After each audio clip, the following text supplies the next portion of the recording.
muito bacana ver aí a apresentação dos senhores, né?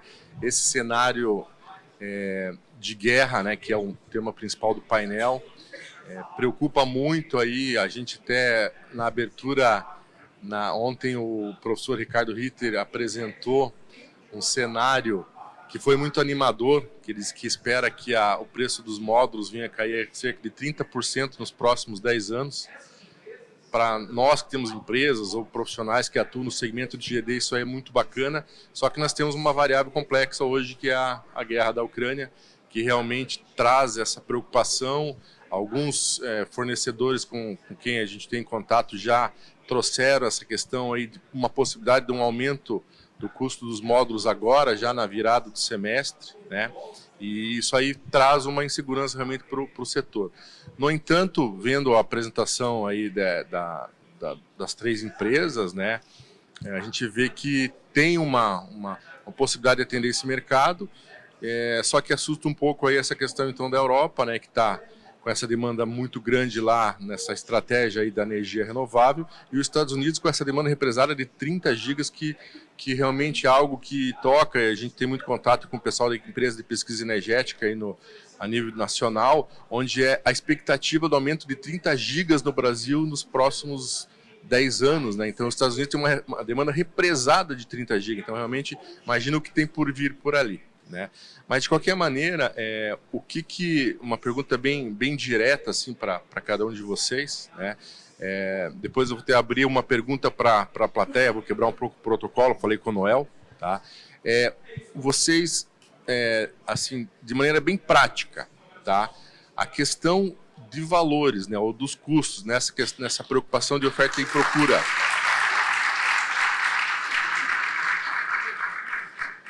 Como diz Eduardo, obrigado. Então, vocês temem que isso possa acontecer já nessa virada de semestre, agora nos próximos meses aí, e venha impactar diretamente o nosso setor aqui no Brasil? Sim, a questão de valores mesmo, que é o que realmente impacta tanto para o integrador que está lá na ponta, né, para as empresas, quanto para o cliente, né, para o consumidor aí, né? Sim, né? não tem muito que... quem teve aumento de comida, de gasolina, de frete, de tudo, né? Então, não só a parte específica da matéria-prima, mas como toda a cadeia, né? Então, você tem mais demanda do que oferta. Então, é o que a gente está vendo em vários setores, vários nichos, também está acontecendo com o nosso, né? Então, o problema do nosso é que indústria que está crescendo 2 dígitos todo ano, né, ou até 3 dígitos, nenhuma outra indústria, né? Então a nossa tem esse fator aí, a cereja do bolo, que acaba complicando um pouco mais esse contexto global, né? Não sei se alguém quer ter mais algum comentário. Só complementando, né, a apresentação do Eduardo já foi bem esclarecedora nesse ponto especificamente, que a gente já está passando, né, pela precificação do silício a níveis maiores do que o Q4 do ano passado, que foi a maior alta de preços que a gente viu recente. E já sim, está na alta histórica. Então, ainda não está precificado, né, os módulos, ainda não estão precificados os módulos como em Q4 do ano passado, mas o silício, hoje mesmo teve um reajuste de 1,1%, né, está em níveis altos. Então, espera-se sim uma alta de preços, né, puxada também pela demanda, enfim, por todo o contexto que está sendo apresentado, que todo mundo vê aí hoje. Bom, obrigada. Acho que só complementando, o silício é uma matéria-prima que não é utilizada só em módulos, né? Semicondutores, é uma série de componentes aí que a gente sabe que tem escassez no mercado, e o silício é parte fundamental da matéria-prima de módulos. Então, certamente, você tem uma relação aí de demanda maior do que oferta, e tem a questão da guerra, né, que o demandas europeias também do mercado europeu crescendo bastante, então certamente vai ter uma competitividade aí acirrada e os preços vão estar para cima. Bom, obrigado, Wellington. Eu até ia fazer um plus da pergunta que eu gostaria que você falasse, aproveitando aí, de que maneira vocês enxergam a tecnologia, ou seja, tanto da eficiência, né, que cresce aí 19, 20, 21, 22, 25%, mas em especial da potência, do aumento da potência dos módulos. Isso pode, de certa forma, aliviar um pouco essa questão da demanda que tem, mas conseguir ter mais potência por módulo. Eu já vi, você falou das 670, né, que vocês têm, mas já tem, acho que, potências maiores aí fora, né? Não sei se vocês gostariam de ter algum comentário, o que as empresas de vocês enxergam, tanto no aumento da potência dos módulos, quanto na possibilidade da geração maior com o uso dos bifaciais, né, que eu estava conversando com a Letícia ali. Bom, a Longi, nesse sentido, ela entende que com a linha Raimo 5 já está na melhor linha. A Longi não vê como saudável aumentar o tamanho da potência, aumentar o tamanho do módulo, porque ela já entende que essa linha hoje, ela é ergonomicamente falando, saudável, ela é em questão de arranjos, de compatibilidade com outros equipamentos, pelo nível de corrente apresentado, pelo nível de tensão também, e a eficiência que consegue se garantir também compatível. E o objetivo da Longi é permanecer com a linha Raimo 5 aí pelos próximos anos, aumentando a potência dentro do mesmo tamanho. E, claro, também aumentando a eficiência. Esse é o posicionamento da Longi. É difícil da gente falar de potência sem falar do sistema todo. Tá? Então, quem está aqui no setor aí pouco mais de 3 anos, né, a gente viu o módulo sair de 260 para 550, 600.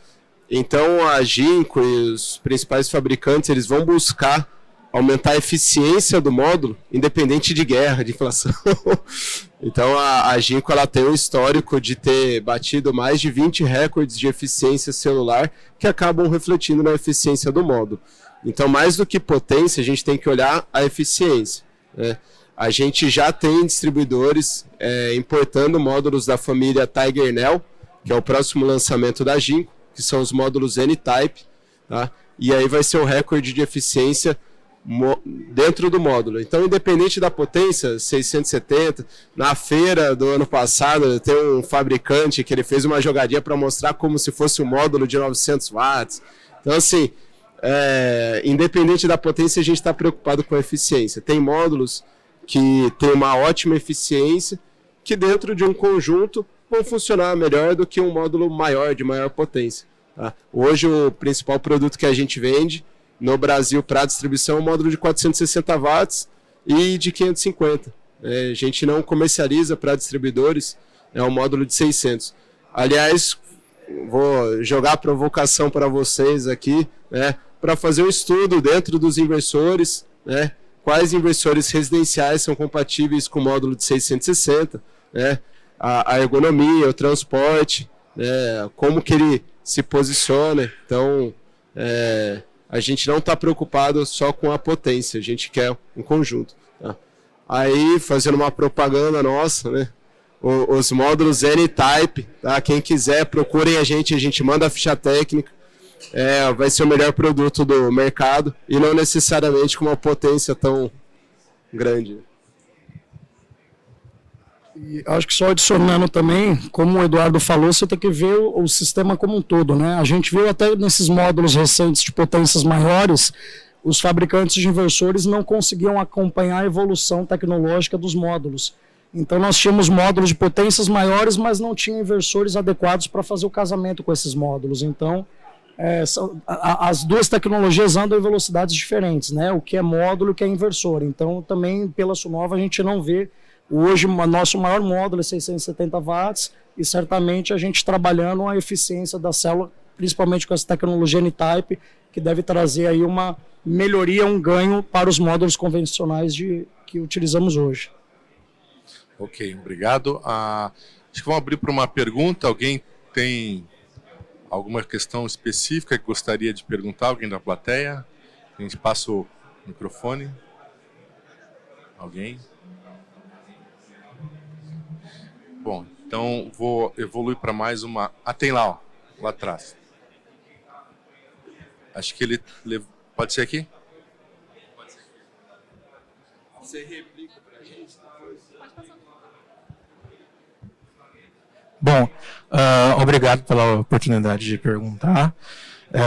Eu gostaria de saber um pouco mais sobre a tecnologia N-Type, como os fabricantes estão vendo a possibilidade dessa nova tecnologia no Brasil, olhando também essa questão do custo atual ser um pouco maior ou um pouco mais elevado do que a tecnologia da tipo P.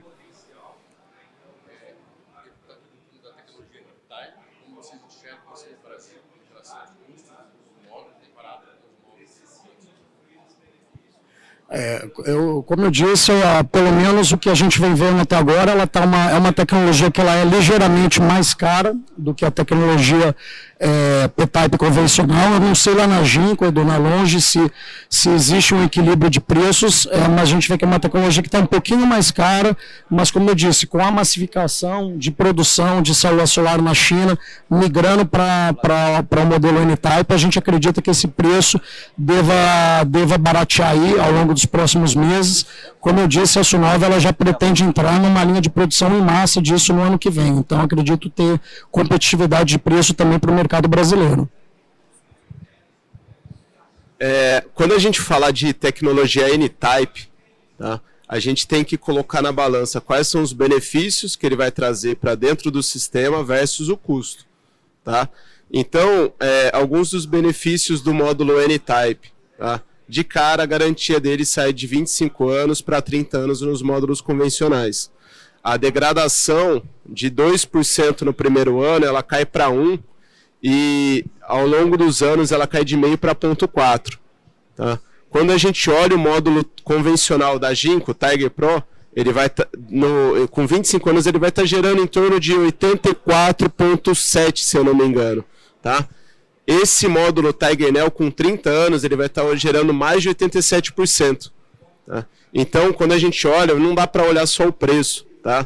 Se a gente colocar todo o benefício, para os módulos bifaciais, que são os módulos que têm cada vez mais comercializados no Brasil, o fator de bifacialidade do módulo convencional ele é 70%. Ou seja, ele é 70% da face, que ele vai. O módulo Tiger Neo é 85%. Dependendo da região, ele vai começar a gerar 1 hora mais cedo e vai gerar até 1 hora mais tarde. Então, quando a gente fala de custo, a gente tem que olhar os benefícios também. Mas, mais objetivamente respondendo, tá? A gente espera que esse preço ele vá reduzindo, né? Como que o preço é composto? Escala. Então, hoje a gente está estimando ali terminar um ano com 50 GB de capacidade, né? Até o final do ano a gente deve estar produzindo entre 10 e 12 GB de Tiger Neo, que é o N-Type. Tá? Como que essa capacidade foi crescendo ao longo do ano? Quanto maior a capacidade, melhor o meu custo em escala. Para o ano que vem a gente deve estar planejando 80% da capacidade produtiva no N-Type. Mas agora falar de preço, tá? A gente está estimando entre 4% e 5% a mais, tá? E chegar até o final do ano com 2% a mais do módulo convencional. Tá? Mas, antes que vocês briguem com o distribuidor, quando começar a comercializar, né, esse preço, né, dentro do módulo, ele reflete de uma forma diferente no produto final. Tem os impostos, tem o frete, então tem uma série de custos que isso vai refletir de uma forma diferente na ponta. Tá bom? Não sei se ficou claro, mas... Sobre o posicionamento da Longi com o N-Type, por enquanto a Longi está adotando somente a tecnologia P-Type, tá? Tá nos estudos sobre a viabilidade do custo mesmo do N-Type para a produção, mas isso por enquanto pelo setor de pesquisa e desenvolvimento está em avaliação, porque hoje a linha com P-Type já tem ganhos em eficiência e também está numa otimização e que por enquanto compensa ainda manter essa linha, enquanto a outra ainda está em estudos. Ok, obrigado pelas respostas. Temos mais uma pergunta? Pois não. Muito obrigado pela oportunidade, já parabenizando os expositores pela qualidade da informação, né? Como eu sou professor da Universidade Federal aqui de Santa Catarina e trabalho nessa linha de aproveitamento energético alternativo. Eu queria saber se haveria possibilidade de fazer uma avaliação assim breve, rápida, da importância da ciência e tecnologia brasileira para estimular o mercado e a produção de painéis. Vocês veem importância no desenvolvimento tecnológico, principalmente das universidades associadas ao mercado? Isso tem acontecido?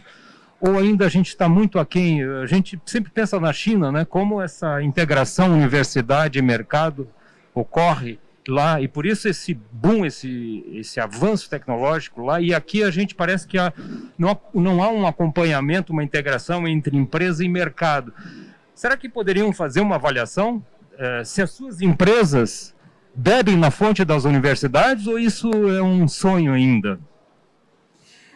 Como é que é seu nome, professor? Francisco. Professor Francisco da... Arquitetura e Urbanismo UFSC, Universidade Federal de Santa Catarina. Professor Francisco da Arquitetura e Urbanismo da UFSC, ele tem a seguinte angústia, vamos falar assim, né? Eu já fui do meio acadêmico também. Se fala muito da China, do desenvolvimento, de pesquisas.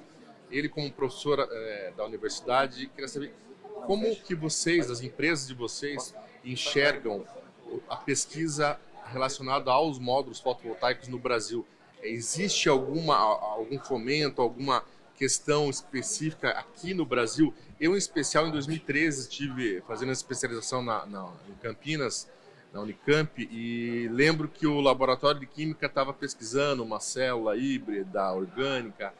A gente não sabe como que a pesquisa desenvolvida no Brasil pode complementar ou trazer os benefícios para a questão dos módulos para as empresas. Essa é a pergunta.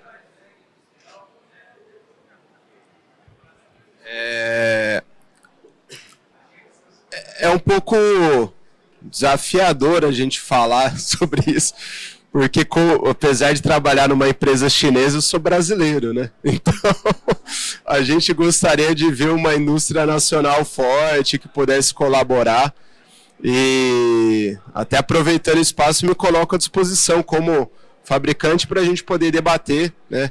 A gente tem o nosso gerente técnico, o Gustavo, sempre participa de discussões, tá junto com o professor Marcelo na Unicamp, de vez em quando debatendo algum assunto. A gente fala muito com o pessoal da Greener para falar de tecnologia, pesquisa. Então, a gente acaba ajudando em outros canais, né? Mas, efetivamente, para a gente poder se aprofundar na pesquisa e desenvolvimento dentro do processo produtivo, né, ou de desenvolvimento de novas tecnologias, a gente teria que ter uma indústria nacional que pudesse aproveitar esse trabalho nosso, né? Hoje a Ginco ela ainda não vê oportunidade ou espaço de ter uma fábrica no Brasil, né, que pudesse justificar o investimento e tivesse uma demanda que acompanhasse, né? E aqui eu acho que nenhum de nós vai conseguir contribuir com uma fábrica, porque por que a China se tornou uma potência, né, no setor de solar? Porque ela tem toda a cadeia. Ela tem o silício, ela tem o wafer, ela tem a célula, tem o módulo, né? E como eu falei um pouquinho mais cedo, né, em 3 anos, apesar de ser um módulo, né, 2x1, né, ele ainda tem uma célula, ainda tem o busbar, ainda tem o frame. Então a característica dele continua muito similar com 3, 4 anos. Só que mudou a célula, mudou o busbar, mudou e tudo isso em 2, 3 anos. Então a gente saiu quase que mais que dobrou a potência, né? E por que isso é um impeditivo da indústria nacional? Porque a gente não tem um volume suficiente para amortizar esse investimento em pouco tempo. Então uma linha de produção ela tem que amortizar muito rápido. 2 anos ela já está mudando. E a gente não tem a escala para fazer essa amortização em 2 anos. E além disso, isso na parte de módulo, e a gente não tem demanda suficiente para justificar o investimento em wafer e em célula, para poder justificar a célula é ainda mais crítico do que o módulo, porque ela amortiza muito, ela tem uma depreciação muito rápida. Então a gente ainda não tem espaço para conseguir contribuir com uma fábrica. Apesar de ser brasileiro, eu gostaria de ver, mas não. Quem sabe quando a gente bater aqueles 30, 40 gigas, tem oportunidade, né?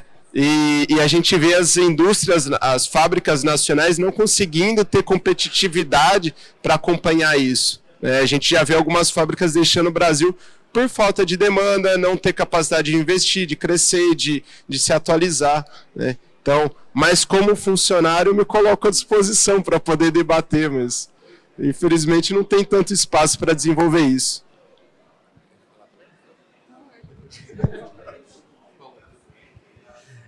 Bom, aproveitando o gancho da pergunta do professor, não sei se o professor era mais ou menos isso, não, né? Na verdade não tem uma resposta, realmente é deslocado para a China e tá da Europa também para a China, mas o professor Ricardo mostrou na apresentação dele ontem, ali na UFSC, que achei muito bacana, e foi uma pergunta até que quem estava debatendo ali com a Letícia, a questão dos módulos bifaciais. Inclusive ele mostrou na foto que com pisos, né, com tonalidades diferentes, para medir realmente o que para nós na ponta ali é interessante. Quanto o módulo bifacial realmente vai trazer para usinas de solo, né? Então vamos focar nesse ponto, né? Quanto ele vai trazer de ganho, de retorno a mais na geração, comparado com o módulo tradicional. Esse número cabalístico que todo engenheiro quer ouvir do fabricante, né? Ninguém vai responder. Tem algumas simulações que a gente tem, né? Se for um solo de grama, se for um solo branco, se for umas pedrinhas, né? Mas vai depender, a altura, o clima, tem N variáveis, né? Que eu não posso falar um número mágico, que depois eu não vou conseguir honrar, porque eu não estou com controle de todas as variáveis. Mas se alguém quiser debater, a gente pode trazer para dentro a discussão e ajudar vocês a construírem esse cenário. Mas um número mágico, acho que ninguém vai querer se comprometer. Acho que é o que o Eduardo falou, né?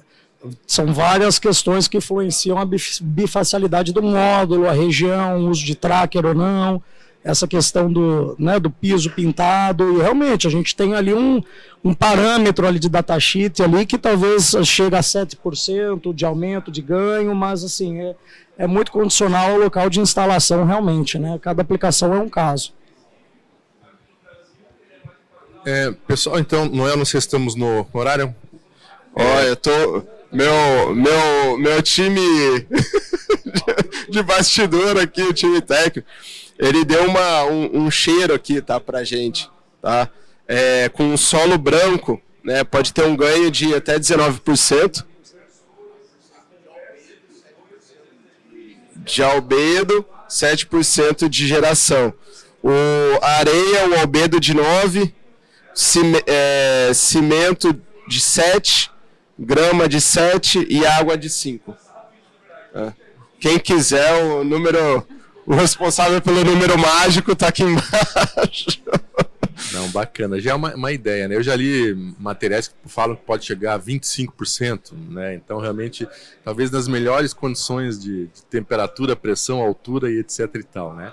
Mas, pessoal, para finalizar, a pergunta é a seguinte: o que vocês sugerem, né, então, para cada um, para que as empresas, integradores ou os distribuidores, né, que tem no Brasil, façam para se preparar para essa possível, ou se já não tem mais o que fazer, né, para essa possível escassez ou aumento dos custos dos módulos que está por vir aí?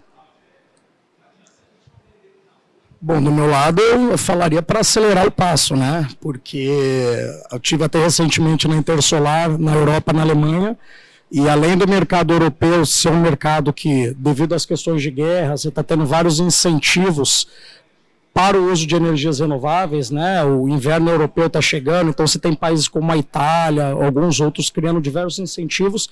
A demanda europeia certamente vai crescer muito ao longo dos próximos meses. E na Europa você tem uma política comercial totalmente diferente do Brasil. Lá você consegue vender um valor agregado maior do que o preço que a gente vende aqui no Brasil. Então, certamente, a gente vai concorrer, a demanda local do Brasil vai concorrer com essa demanda europeia, né? O pessoal fala que vai acabar vindo até os resíduos aqui para o Brasil. Não sei exatamente como que vai ser, mas eu acho que é muito importante, sim, antecipar as programações para o que vem agora nesse segundo semestre, né?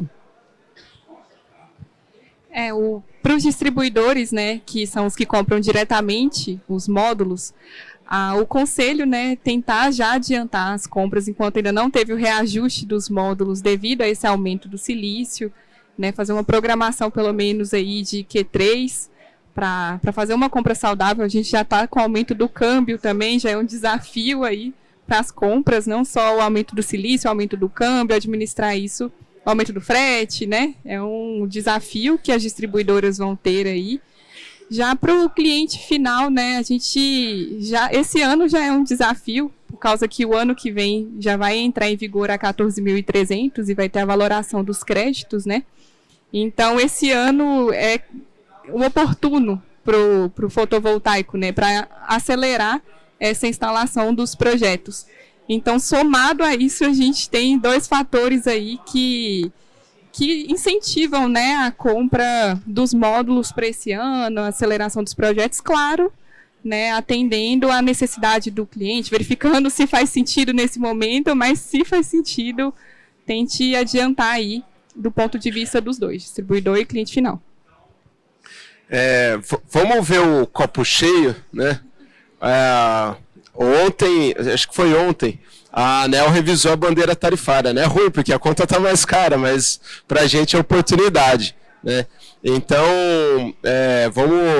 o preço ele sempre vai variar para baixo, para cima, uma hora. Então, como fabricante, eu não gostaria de preocupar vocês, né? Vamos trabalhar um dia de cada vez, né? A gente tem oportunidade, tem muita instalação para fazer. Quando a gente conversa com algumas pessoas, a limitação delas é conseguir atender toda a demanda. Eu não vendo mais porque eu não consigo instalar mais. Então, vamos olhar, todo o Brasil está longe da Europa, está longe da guerra. A gente tem um monte de oportunidade aqui, a gente tem pouca instalação.